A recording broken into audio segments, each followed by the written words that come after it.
Hi மக்களே, வணக்கம் வணக்கம் வணக்கம்.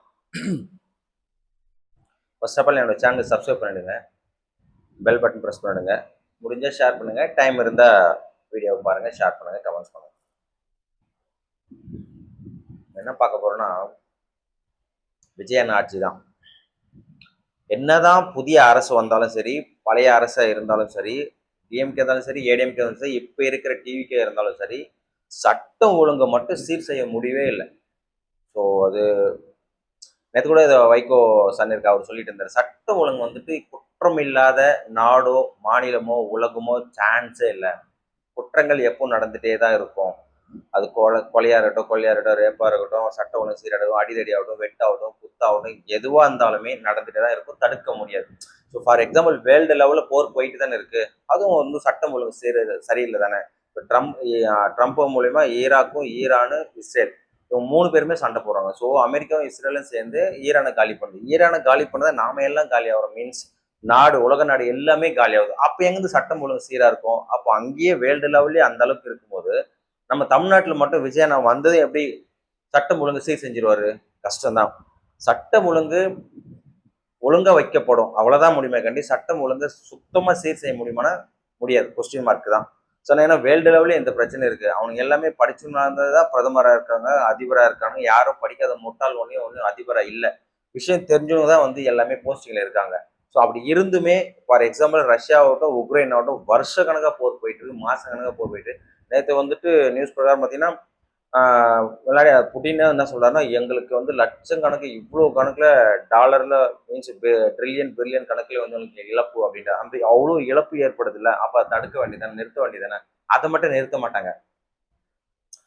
நிறுத்தினா அவங்களுக்கு வந்து கௌரவ பிரச்சனை ஆயிடும், நாட்டு பிரச்சனை ஆயிடும். ஸோ நாங்க தான் பலம் அப்படின்னு நிரூபிப்பாங்க. ஸோ அமெரிக்கா எப்படி இப்போ வந்து ஈரான் மேல போர் தொடுத்து நம்மளுக்கு எல்லாருக்கும் நஷ்டம் பண்ணிட்டு இருக்காங்களோ அந்த மாதிரி தான். ஸோ சட்டம் ஒழுங்குன்றது சரி செய்யப்படுமானா கேள்விக்குறிதான். ஸோ யாராலுமே அது முடியாதுன்ற மாதிரி சுச்சுவேஷன் தான் இப்போ இருக்கு. ஒரு பிரச்சனை சரி பண்ணா இன்னொரு பிரச்சனை. ஃபார் எக்ஸாம்பிள் இப்போ நேற்று நடந்த கோயம்பேடு விஷயத்துல அந்த பொண்ணு பார்ல பிரச்சனை ஆயிருக்கு, ஆம்பளைக்கும் பொம்பளைக்கும் பிரச்சனை ஆயிருக்கு. அந்த பொண்ணு ஏன் அந்த பாருக்கு போனான்னு தெரியல, இலங்கை பொண்ணு. ஸோ பிரச்சனை நியூஸ் பிரகாரம்னா பாருக்கு போயிருக்காங்க, அங்க பிரச்சனை நடந்திருக்கு. என்ன நடந்துச்சு எது நடந்துச்சு யாராலையும் கரெக்டா சொல்ல முடியாது. அவனுங்க காரியத்துக்கு கொண்டானுங்களா அவங்களுக்கும் இந்த பொண்ணுங்களுக்கு மட்டும்தான் பிரச்சனைன்னு தெரியும். அதுல ஸோ பிரச்சனையாகி வெளியே வரும்போது அடிச்சு தூக்கியிருக்கானுங்க. இவ 2 வீலர்ல போயிருக்காங்க, அவனுங்க துரத்திட்டு வந்து அடிச்சு காலி பண்ணி அந்த பொண்ணை காலி ஆயிடுச்சு. கூட இருந்த குட்டி பொண்ணு வந்து அடிபட்டு ஹாஸ்பிட்டல் இருக்கா. ஸோ இது வந்து ஒரு சட்ட ஒழுங்கு பிரச்சனை தான். இது வந்து போலீஸோ பொதுமக்களோ நம்ம சிஎம்மோ எதுவுமே பண்ண முடியாது. பாருக்கு போனா போதை ஏறும், போதை தலைக்கு ஏறினா சீண்டல் நடக்கும், சீண்டல் நடந்தா சண்டை நடக்கும், சண்டை நடந்தா உயிர் சேதம் ஏற்படலாம், அடிப்படலாம், நஷ்டம் அவங்களுக்கு தான், முட்டிக்கிறவங்களுக்கு தான். இதுல நாட்டுக்கோ வீட்டுக்கோ காட்டுக்கோ இல்ல சிஎம்கோ எந்த பிரச்சனை இல்லை மீன்ஸ் அவங்க அடிப்பட போறதுல. பட் ஸ்டில் அவர் பதில் சொல்லி ஆகணும். எல்லாத்துக்குமே சிஎம் தான் பதில் சொல்லணும், அது முடியாத காரியம். ஸோ அதனாலதான் வந்துட்டு இப்போ லாஸ்ட் ஒரு வீடியோவில் சொல்லியிருந்தேன், ஒரு போலீஸ்காரங்க சொல்லியிருந்தாங்க, இன்ஸ்பெக்டர் இடத்துல சட்டம் ஒழுங்கு சீரில்லாத காரணத்துக்கு மக்களாகிய நாமளும் அரசாங்கமும் அரசு அதிகாரிகளும் எல்லாமே இன்க்ளூடிங் போலீஸ் ஆகட்டும் மக்களாகட்டும் எல்லாருமே தான் பொறுப்பு. ஸோ இப்போ கோயம்பேடு பிரச்சனை அது மக்களாகிய இல்லை சிஎம்மா போய் தடுக்க முடியும். ஃபார் எக்ஸாம்பிள் இன்னொரு எக்ஸாம்பிள் தேர் போயிட்டு இருக்கு. இப்போ பகல்ல தேர் போயிட்டு இருந்துச்சு. ஸோ தேர் போயிடுச்சு, பேர் மறந்துட்டேன். ஸோ தேர் போயிட்டு இருந்துச்சு, அந்த தேர் சக்கத்துல ஏறி ஒருத்தர் இப்போ உடனே செத்துட்டாரு. ஸோ அதான் அந்த அளவுக்கு கேர்ஃபுல்லா இருந்துடும். இப்போ காஞ்சிபுரத்தில் வரராஜ பெருமாள் தேர் போயிட்டு இருக்கு. ஸோ தூக்கிட்டு போகும்போது பல்லக்கு தூக்கிட்டு போகும்போது அங்கே வந்து டேமேஜ் இருந்து கண்டுபிடிச்சிட்டாங்க, ஓரமாக வச்சுட்டாங்க. ஸோ தூக்கிட்டு போயிருந்தா பிரச்சனை தான் நடந்திருக்கும். அந்த இப்போ வில்லேஜில் தேர் போனதுல ஸோ தேர் சக்கரம் ஏறி ஒருத்தர் செத்து இருக்காரு. ஸோ அந்த அளவுக்கு அஜாகிரதையா இருக்காங்க, பக்தியா இருக்கலாம், ஆனாலும் பரவசமாகவும் இருக்கலாம், பாதுகாப்பாகவும் இருக்கணும். ஸோ அந்த இடத்துல அருண் போய் அமைச்சர் போயிட்டு என்ன நடந்துன்னு டீட்டெயிலாக நியூஸ் சொல்றாரு. ஸோ இதுக்கும் சட்டம் ஒழுங்கு பிரச்சனை தான். ஸோ வந்துட்டு போலீஸ் வந்து சரியான பாதுகாப்பு கொடுத்துருங்க. இதுனா உயிர் போன பிறகு என்ன சொல்றாரு அருண், ஸோ கொஞ்சம் பாதுகாப்பாக இருந்திருக்கணும் அப்படின்னு சொல்றாரு. அதுக்கு முன்னாடி பாதுகாப்பாக வச்சிருந்திருக்கலாமே. ஸோ அதுதான் சொல்றாரு, டிஎம்கே இருந்தாலும் சரி ஏடிஎம்கே இருந்தாலும் சரி இப்ப இருக்கிற டிவிக்கு இருந்தாலும் சரி சட்டம் ஒழுங்கு சீர வைக்கவே முடியல. அதுக்கு முழுக்க காரணம் மக்கள் தான். ஃபார் எக்ஸாம்பிள் மறுபடியும் பிரச்சனை என்னன்னா பெட்ரோல் பங்க்ல பிரச்சனை நடந்திருக்கு. அதே ஊர் சைட்ல பெட்ரோல் பங்க்ல. ஸோ பெட்ரோல் போட வந்தவங்க பெட்ரோல் போட்டு போக வேண்டியதானே. சுவிட்ச் அடிக்கிறோம் எப்பவுமே ஆம்பளை தெரியும், எங்க போனாலும் ஜிப்பா அவுத்துட்டு ஒன்று போயிட்டே இருப்பானுங்க. லேடிஸ் மட்டும் தான் மறைவா போன ட்ரை பண்ணுவாங்க. ஜென்ஸ் அப்படி கிடையாது, எங்க வேணாலும் அவுத்துட்டு போயிட்டே இருப்பாங்க. அந்த பிரச்சனையில ஸோ ஏன்டா பிரச்சனை பண்றேன். சாரி ஏன்டா இங்கே பெட்ரோல் பங்காண்டே ஒன்று கிடைக்குன்னு சொல்லிட்டு கேட்டிருக்காங்க. ஸோ யூரின் பாஸ் பண்ண இடத்துல பிரச்சனை நடந்துச்சு. ஸோ ஓடி 3 பேர் வந்தவங்கள போயிட்டு 10 பேர் கூட்டின்னு வந்துட்டு மொத்தமாக அடிச்சு அந்த பெட்ரோல் பங்கே நாசம் பண்ணிட்டாங்க. இங்கேயும் சட்டம் ஒழுங்கு பிரச்சனை. ஸோ இதுக்கு சிஎம் காரணம் சொல்ல முடியாது. அங்க நடந்த குற்றங்கள் இவன் ஏன்டா பெட்ரோல் பங்கான யூரின் பாஸ் பண்ணு கேட்டிருக்கான். கரெக்டான விஷயம். அவன் கரெக்டான பதில் சொல்லிடுவான். பட் அந்த இடத்துல கேட்டா நாங்க போதையில இருந்தோம் அப்படின்னு ஒரே வாரத்துல முடிச்சிடணும். ஸோ சட்ட ஒழுங்கு பிரச்சனைக்கு மெயின் காரணமா இருக்கிறது இந்த போதை தான். ஸோ இந்த போதையை மொத்தமா தடுத்தா இன்னும் நல்லா இருக்கும். அது வந்து நம்ம இருக்கிற சிஎம்மும் சரி, இப்போ டிவிகே சிஎம்மும் சரி, டிஎம்கே ஏடிஎம்கே இவங்கள அந்த யாரா இருந்தாலுமே இந்த ஒயின் ஷாப்பை மூட மாட்டேங்கிறாங்க. இந்த ஒயின் ஷாப்பை மூடனா மட்டும்தான் பிரச்சனை 1,00,000 பிரச்சனை குறையும் ஒரு நாளைக்கு. 1,00,000 பிரச்சனை இப்போ நடந்துட்டு. ஏன்னா ஃபார் எக்ஸாம்பிள் இப்போ என்னன்னா சிஎம் வந்துட்டு டிவிகே தலைவர் சிஎம் ஆன பிறகு குற்றங்களை தான் முதன்மையாக காட்டுறாங்க நியூஸ்ல. எந்த நியூஸ் திறந்தாலும் இங்க வெட்டிட்டாங்க, குத்திட்டாங்க, கொலை நடந்துச்சுங்க, ரேப் நடந்துச்சு, இங்க அடிச்சுக்கிறாங்க, வெட்டியானு இந்த நியூஸ் பாப்புலரா காட்டிட்டே தான் இருக்காங்க. ஸோ விஜய் அண்ணாக்கு வந்து கெட்ட பேர் ஏற்படுறதுக்கு காட்டிட்டே தான் இருக்காங்க. வேற நியூஸே இல்லை. 10% நியூஸ் வாசிக்கிறாங்க, 10% விளம்பரம் போது அந்த 10% 8% வந்து இந்த சட்டம் ஒழுங்கு சீரியல் இருந்தது மட்டும்தான் குத்தி குத்தி காட்டிட்டு இருக்காங்க. எந்த சேனல் திறந்தாலுமே சரி, அவங்க டிஆர்பி எது ஏறுதோ ஏறலையோ இதை மட்டும் காட்டியே தான் இருக்காங்க. ஸோ இது விஜய் நான் வந்து கேர்ஃபுல்லாக ஹேண்டில் பண்ணோம். ரொம்ப கஷ்டம். அவர் அமைதியாக இருக்காரு. ஸோ சட்டம் ஒழுங்கு இன்னும் ஓட்டையாக தான் இருக்கு. ஐ மீன்ஸ் ஒஸ்ட்டாக தான் இருக்கு. இன்னும் பெட்டராக திரும்பல. அதுக்கு காரணம் பொதுமக்களாகிய நாம தான். ஸோ வந்துட்டு எங்கே பார்த்தா அடிச்சிடறாங்க. இப்போ இந்த கோயம்பேடு பிரச்சனையாகட்டும், அவன் 2 பேரும் சண்டை வந்துச்சு, அடிச்சு காரை விட்டு தூக்கி காலி பண்ணிட்டான். இப்போ தேர்ல கேர்ஃபுல்லாக போயிருக்கலாம். அந்த காரை சக்கரத்தை தேரோட சக்கரத்தை ஒட்டி போனதுனால என்ன மிஸ்டேக் ஆகி அவன் அடியில் மாட்டி செத்துட்டான். ஸோ பெட்ரோல் பங்க் பிரச்சனை, ஸோ விவசாயிகள் பிரச்சனை, ஸோ நிறைய எக்ஸட்ரா எக்ஸட்ரா விஜயனை வந்துட்டு ஏகப்பட்ட பிரச்சனைகள் சந்திச்சுட்டே தான் இருக்காரு. ஸோ எப்போ ரிலீஸ் ஆக போறான்றது தெரியல. ஸோ இதையும் தாண்டி நாளைக்கு வந்து திருச்சியில் வந்து மீட்டிங் மீன்ஸ் வந்து நன்றி சொல்றாரு. ஸோ ஓட்டு போட்ட மக்களுக்கு எல்லாருக்குமே நன்றி சொல்றாரு. பெரம்பூர் விட்டாரு ஏன்னு தெரியல. அதுக்கு ஒரு நாளைக்கு போவார்னு நினைக்கிறேன். அங்கே ஆஃபீஸ் இருக்குல்ல. ஸோ திருச்சியை வந்து நாளைக்கு வந்து ப்ரெஸ் மீட் ஐ மீன் மாநாடு மாரி ஒன்று போடுறாங்க, மீட்டிங் போட்டு ஸோ அங்கே வந்து நன்றி சொல்ல போறாரு. என்ன சொல்ல போறான்றத நாளைக்கு பார்த்தா தான் தெரியும். நன்றி இல்லாமல் மக்களுக்கு நன்றி சொல்றது இல்லாமல் ஃபியூச்சரில் நம்ம அரசாங்கம் எப்படி செயல்படும், டிவிக்கு அரசாங்கம் மக்களுக்கு எப்படி செயல்படும், என்னென்ன திட்டங்கள் கொண்டு வருவோம், எப்போ எதை ரிலீஸ் பண்ணுவோம், மேபி வந்து gas and bus free bus and அந்த மகளிர் உரிமை தொகை, விவசாயிகள் கடன், மற்ற அறிவிச்ச அந்த தாய்மாமன் சீரு, அண்ணன் சீரு, தங்கச்சி சீரு, எல்லாமே எக்ஸட்ரா அவர் என்னென்னலாம் அறிவிப்பு வைத்தாரோ அதை பற்றிலாம் கண்டிப்பாக பேச வேண்டியது இருக்கும், பேசுவாங்கன்னு நினைக்கிறேன். ஸோ சும்மா ஜஸ்ட் ஃபார் நன்றி சொல்றது மட்டும் அவ்வளோ பெரிய செலவு பண்ணி கோடிக்கெல்லாம் செலவு பண்ணி மீட்டிங் வைக்க மாட்டாங்க. ஸோ இதுக்கு வந்து தேவையில்லாமல் வந்துட்டு அவர் டைம் வேஸ்ட் பண்ணி அங்கே போக போகிறதும் கிடையாது. ஸோ அது போக என்ன திட்டங்கள் வச்சுருக்காங்க, என்ன ப்ராசஸ் பண்ண போகிறாங்க, எவ்வளோ ஸ்பீடில் பண்ண போகிறாங்க அப்படின்றது கண்டிப்பாக நாளைக்கு வந்து ஒளிபரப்பு செய்யப்படும். மீன்ஸ் அவர் பேசுவார், அது ஒளிபரப்பாங்க. இது ஒரு நல்ல விஷயம். எலெக்ஷன் முடிஞ்சு அண்ணன் சிஎம் ஆகிட்டு இதுதான் ஃபஸ்ட்டு மீட்டிங்கு. ஏன்னா ப்ரெஸ் மீட் கூட எதுவுமே அவர் கொடுக்கல. இது வரைக்கும் அவர் ப்ரெஸ் மீட்டே கொடுக்க மாட்டேங்க. லாஸ்ட் நம்ம வீடியோ சொன்ன மாதிரி அவர் ப்ரெஸ் மீட் கொடுக்கறதே அவர் பிடிக்கல படுது. ஏன்னா வந்து ஒரு ஒரு கரெக்டான கொஸ்டின் கேட்க மாட்டாங்க. இடகுடமான கொஸ்டின்லாம் கேட்டு சும்மா தலைவலியான கொஸ்டின்லாம் கேட்டுட்டு இருப்பானுங்க. ஸோ அதனால தான் அவர் அவாய்ட் பண்ணுறதுக்கு காரணமே ஏதாவது ஒரு டீசெண்டாக என்ன கேட்குறோமோ அது மட்டும் பொதுத்தன்மையாக எதுவும் கேட்க மாட்டாங்க. ஒரு என்ன சொல்றது, ஒரு தற்கூரி மாரியே தான் கேள்வி கேட்பானுங்க. படிச்ச மாரி எவனும் கேள்வி கேட்க மாட்டான் ப்ரெஸ் மீட்ல. படிக்காத மாரியே தான் வந்து நை ஏதாவது ஒரு தேவையில்லாத கொஸ்டினை கேட்டிருக்கோம். ஃபார் எக்ஸாம்பிள் ரஜினி வராரு, நீங்க வந்துட்டு அரசியலில் வந்து நீங்க ஜெயிச்சு கண்டிப்பா 2001 ஜெயிச்சிருப்போம் அப்படின்னா 100%. அந்த பஸ்ஸை நீங்கள் மிஸ் பண்ணிட்டு எதிர்பார்க்குறீங்களா? நெக்ஸ்ட் கொஸ்டின் அப்படின்ட்டார். கரெக்டான விஷயம். ஸோ பஸ் மிஸ் பண்ணிட்டேன், ட்ரெயின் மிஸ் பண்ணிட்டேன், ஃப்ளைட்டு மிஸ் பண்ணிட்டேன், இதெல்லாம் ஒரு ஆன்சர். இன்னும் பழைய இதில் தான் இருக்காங்க ப்ரெஸ் மீட். அதனால ஒரு விஜயனை வந்து ப்ரெஸ் மீட்டே கொடுத்துல ஒரு பிரம்மாண்ட மீட்டிங் போடுறாங்க, அதில் எல்லாத்தையும் அறிவிப்பார். ஸோ இது ஒன்றாச்சு. ஸோ இது போக டிஎம்கே வந்துட்டு பார்த்தீங்கன்னா நேற்று வந்து ஜென்ஸ் மீட்டிங் அப்படின்னு போகிறாங்க. அவங்க வாக்காளர்கள் தாவக்க வந்து எப்படி ஜென்ஸ் அதாவது இளைஞர்கள் பட்டாளத்தோட வாக்கை எப்படி கவர் பண்ணாங்க, எப்படி நம்ம தோத்தோம், எதனால தோத்தோம், டிஎம்கே தோத்ததுக்கு காரணம் என்ன அப்படின்னு ஆராய்ஞ்சிட்டு இருக்காங்க. அலசி ஆராயத்துக்கு ஒண்ணுமே இல்லை. நிர்வாகம் சரியில்லை. நம்ம லாஸ்ட் வீடியோலாம் நிறைய சொல்லியிருந்தோம். நிர்வாகம் சரியில்லை, லஞ்சம், ஊழல், மெயினாக லஞ்சம், ஊழல், அப்புறம் வந்து பொறுப்பற்ற தன்மை, மக்களை மதிக்காத்து, எந்த ஆன்சர் கேட்டாலும் எவனும் பதில் சொல்றது கிடையாது. எந்த அமைச்சரையும் வந்து வெளியில பதில் சொல்ல மாட்டான். எந்த எம்எல்ஏவும் தொகுதிக்கு போயிட்டு ஆய்வு செய்ய மாட்டான். மக்களுக்கு என்ன தேவை எதுவுமே பண்ண மாட்டாங்க.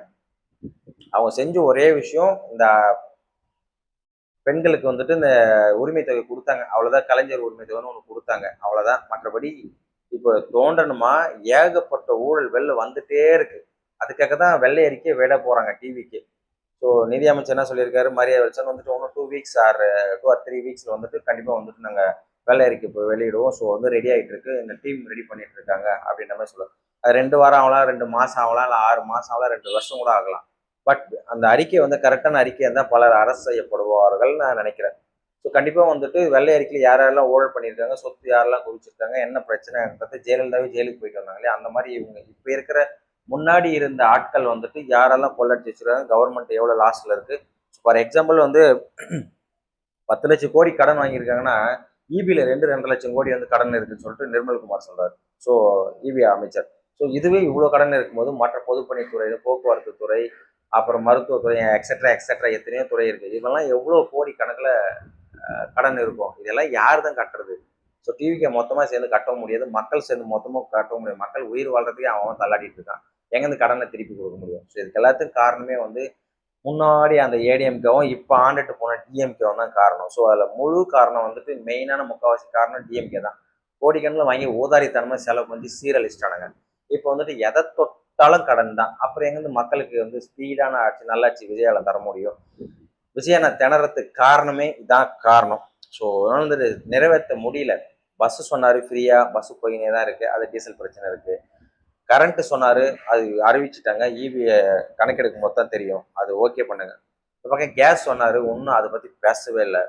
ஸோ ஆல்ரெடி ஒரு வீடியோவில் சொல்லியிருந்தோம். நம்ம தாய்மாமன் சீர், அண்ணன் சீர் சொன்னாரு, அதை பத்தி பேசல.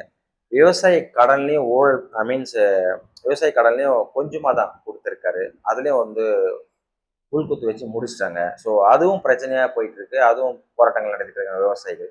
ஸோ அதனால வந்துட்டு ஒன்றும் வந்து எனக்கு தெரிஞ்சு ஸ்டேபிள் ஆகல. டிவிகே அரசு வந்து ஒன்றும் பெருசாக ஸ்டேபிள் ஆகல, ஆக முடியல. காரணம் அவ்வளோ ஊழல் இருக்கு, அவ்வளோ லஞ்சம் வாங்கி வச்சிருக்காங்க. ஒருத்தன் பொதுப்பணித்துறை என்ன சொல்றோம், ஒரு ஒரு கான்ட்ராக்ட் கொடுக்குறீங்கன்னா ஒரு 1000 கோடி 2000 கோடி இல்லை 1 லட்சம் கோடி கொடுக்குறீங்கன்னா எங்களால் முழுசா பண்ண முடியாதுன்னு சொல்றோம். அந்த ஆல்ரெடி ஒரு வீடியோவில் சொன்னது என்னன்னா, எல்லாருக்கும் நாங்கள் கமிஷன் கொடுத்து பழகிட்டோம். நாங்கள் வந்து ஏனோ தானோ எவனோ செத்தான் தான் நாங்கள் வந்து கான்ட்ராக்ட் பண்ணுவோம். ஸோ பாத்ரூம் கட்டினா இடிஞ்சு விழும், வீடு கட்டினா இடிஞ்சு விழும், பாலம் கட்டினா கண்டிப்பாக இடிஞ்சு விழும். இதில் வந்து நாங்கள் வந்துட்டு கவுன்சிலர் முதற்கொண்டு எம்எல்ஏ, அமைச்சர், சிஎம் வரைக்கும் நாங்கள் கமிஷன் தரோம், கொடுத்துருக்கோம். 2000 கோடி பட்ஜெட்னா, ஃபார் எக்ஸாம்பிள் 2000 கோடி பட்ஜெட்னா 1000 கோடி ஊழலே போயிடும். 1000 கோடி தான் நாங்கள் பட்ஜெட்டே பண்ணுவோம். 1000 கோடி நாங்கள் தின்னி ஆப் விட்டுருவோம்.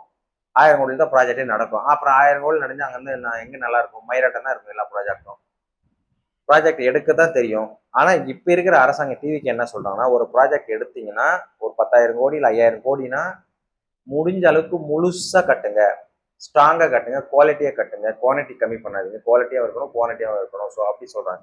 ஆனா இவன் என்ன சொல்றான், என்னால அப்படி பண்ண முடியாது. அரசாங்க அதிகாரிக்கும் கமிஷன் தருவோம், இது அது எல்லாமே வாங்கி பழகிட்டாங்க. கவர்மெண்ட்ல வந்து சட்டம் கொண்டு வராங்க, ஆனா உள்ள இருக்கிற அதிகாரிகள் செயல்படுத்த விட மாட்டாங்க அப்படின்னு. அப்போ எல்லாருமே மாத்தணும். அதுக்கு இந்த வருஷம் முடிஞ்சே போயிடும். அப்புறம் எங்க இந்த நல்லாட்சி தர முடியும் விஜயண்ணாவில்? ஸோ அவர் சிந்திச்சு தான் செயல்படணும். ஒவ்வொரு துறையா களை எடுத்து தான், ஐ மீன்ஸ் லஞ்சம் யாரெல்லாம் பண்ணிக்கிறாங்க க்ளீன் பண்ணி வராங்கட்டியுமே அந்த 5 வருஷம் முடிஞ்சே போயிடும். அடுத்த 5 வருஷத்துக்கு மறுபடியும் வந்துட்டு வாய்ப்பு கொடுன்னு சொல்லிட்டு அண்ணன் கெஞ்சுவாரா இல்லை என்ன பண்ணுவாருன்னு தெரியல. ஸோ இருக்கிற வாய்ப்பை பக்காவா விஜயண்ணா வந்து செலக்ட் பண்ணி ஸ்பீடா குதிரை வேகத்தை, நம்ம எல்லா வீடியோல சொல்றதுதான், குதிரை வேகத்துல விஜயண்ணா செயல்பட்டா மட்டும்தான் அடுத்த 5 ஆண்டு ஆட்சி பிடிக்க முடியும். இல்லைன்னா கஷ்டம், ரொம்ப டஃப் ஆயிடும். இந்த வருஷமே தொங்கல்ல விட்டாங்க, தொங்கு சட்டம் வந்துருச்சு. அதுக்கப்புறம் தான் சில கட்சிகள்லாம் ஆதரவு, நம்ம இதர கட்சிகள் சொல்லியிருந்தார் இல்லையா விஜயண்ணா, அந்த இதர கட்சிகள்லாம் சேர்ந்து தான் அண்ணா வந்து சிஎம் ஆக்கியிருக்காங்க. ஸோ அடுத்த எலெக்ஷன்லாம் விஜயண்ணா வந்து வார்த்தைகள் விட மாட்டாருன்னு நினைக்கிறேன். இதர கட்சிகள் சொன்ன இதர கட்சிகள் தான் சப்போர்ட் பண்ணியிருக்காங்க. நம்ம பொறுத்த வரைக்கும் நம்ம வீடியோஸ் வந்து கரெக்டாக தான் பேசணும். ஸோ ஒரு சாரா பேசணும் அவசியம் இல்லை. ஸோ இவ்வளோ பிரச்சனைகள் இருக்கு. விஜயனை எப்படி சமாளிக்க போறாங்க, நாளைக்கு என்ன டாக் பண்ண போறோன்றத பொறுத்து இருந்தா பார்க்கணும். இப்போ இந்த தோல்வி விட்டுறதுக்கு டிஎம்கே வந்து வரிஞ்சு கட்டிட்டு இருக்காங்க. எப்படா இப்போ ஆட்சி குத்தலாம், எப்போ சட்டசபை தொடங்கும், எப்படி குடைச்சல கொடுக்கலாம், என்ன பண்ணலாம்னு சொல்லிட்டு டிஎம்கே ஒன்றும் வந்து திருந்தவே இல்லை. இன்னும் மீட்டிங் போடுறாங்க, அதை போடுறேன், இதை போடுறேன், அதை போடுறேன். ஒய்யால நீ சரியில்லைன்னு சொல்லிதான் மக்களே வந்து சேஞ்ச் பண்ணிட்டாங்க. இதை ஆராய்ச்சி பண்ணி என்ன கிழிக்க போற? ஸோ ஃபார் எக்ஸாம்பிள் வந்துட்டு விஜய் நான் மீட்டிங் டைம் கேட்கும்போது இல்லைன்னு சொல்லிட்டாங்க. அதே மாதிரி நேற்று சொல்லியிருக்காங்க, ஒரு ஜென்ஸ் மீட்டிங் வைக்கிறதுக்காக ஒரு இடம் கேட்டிருக்காங்க, முடியாதுன்னு சொல்லிட்டாங்க. அதான் சூப்பர். இப்போதான் தோத்தாச்சு, நியூ ஆட்சி வந்தாச்சு, வேடிக்கை பார்க்க வேண்டியது, உட்காந்து போய் ரெஸ்ட் எடுக்க வேண்டியது தானே. சும்மா மறுபடியும் மீட்டிங்கு மயிறு மட்டிக்கு ஜென்ஸ் ஓட்டு எங்க வரப்போகுது? இப்போ எதுக்கெத்தாலுமே டிவிக்கு விஜய் அண்ணாவை பார்த்து காப்பி அடிக்கிறார் ஸ்டாலின். அவருக்குன்னு ஒரு ஒரு ஸ்டாண்டர்ட் இல்ல. அவருக்குன்னு ஒரு ரூட் இல்ல. ரஜினி சொன்ன மாரி என் வழி தனி வலிமை, அவருக்கு தனி வழி இல்ல. காப்பி அடிக்க ஒரு வேலைய வச்சிருக்கு. ஏன்டா போடுற பேண்ட் சட்டையே வச்சு கலாய்ச்சானுங்க. அப்பவே சுதாரிச்சிருக்கணும் ஸ்டாலின். சுதாரிக்கல. பைத்தியம் மாரி விட்டாச்சு. இப்போ வந்துட்டு எப்படி இளைஞர்கள் ஓட்டுலாம் வந்து விஜய்க்கு போச்சு? விஜய் எப்படி கரெக்ட் பண்ணாரு? ஏதோ ஆராய்ச்சி பண்ணிட்டு உட்காந்துருக்காங்க. மக்களா விரும்புனாங்க, போட்டாங்க. இதுல ஆராய்ச்சியில ஒரு ஆணி புடுங்க தேவையில்ல. ஆராய்ச்சி பண்ணி ராக்கெட் மேலேயா போகுது. ஸோ அமெரிக்கால 2 டேஸ் பேக் வந்து ஒரு ராக்கெட் விட்டானுங்க. அப்படியே பஸ்பம் ஆயிடுச்சு, உடஞ்சி போச்சு. ஒரு தனியார் கம்பெனி விட்டான். ஆனா நான் சொல்றேன், நான் மறுபடியும் அந்த பிரச்சனையை தீர்வு பண்ணி நாங்கள் மறுபடியும் பறக்க விடுவோம் அப்படிதான். ஸோ அப்படி அவங்க ஆராய்ச்சி பண்றாங்க. அது வேற ராக்கெட். இது ஒண்ணுமே இல்லை. மக்களே நின்னாங்க, போனாங்க, பட்டன் பிரஸ் பண்ணா வந்துட்டேன். மக்களுக்கு ஒரு சேஞ்ச் தேவைப்பட்டது, ஒரு ஊழல் இல்லாத ஆட்சி தேவைப்பட்டது. நீங்க ஏகப்பட்ட ஊழல் டிஎம்கே பண்ணிருக்கீங்க. அது கூட தெரியாத மக்களுக்கு. இது தெரியாம ஓட்டு போட்ட விஜய் வர வச்சுருக்காங்க. அவர் சிஎம் வர வச்சிருக்காங்க விஜய் அண்ணாவை. சும்மா வந்து ஜென்ஸ் ஓட்டு எப்படி வாங்கினாங்க, இன்ஸ்டாகிராமில் வாங்கினாங்க, இது வாங்க. So doesn't matter. இங்கே உட்காந்து வேடிக்கை பாருங்க. விஜய் அண்ணா எப்படி ஆட்சி பண்ணுறாருன்னு மட்டும் வேடிக்கை பாருங்க. டிஎம்கே அவ்வளோதான். டிஎம்கேவோட ஏடிஎம்கேவோட கொஞ்ச நாளைக்கு ரெஸ்ட் எடுங்க. மொத்தமாக ரெஸ்ட் எடுங்க. அட போங்க, ரெஸ்ட் எடுக்க தொலைங்க. புது ஆட்சி என்ன பண்ணுறாங்க பார்ப்போம்.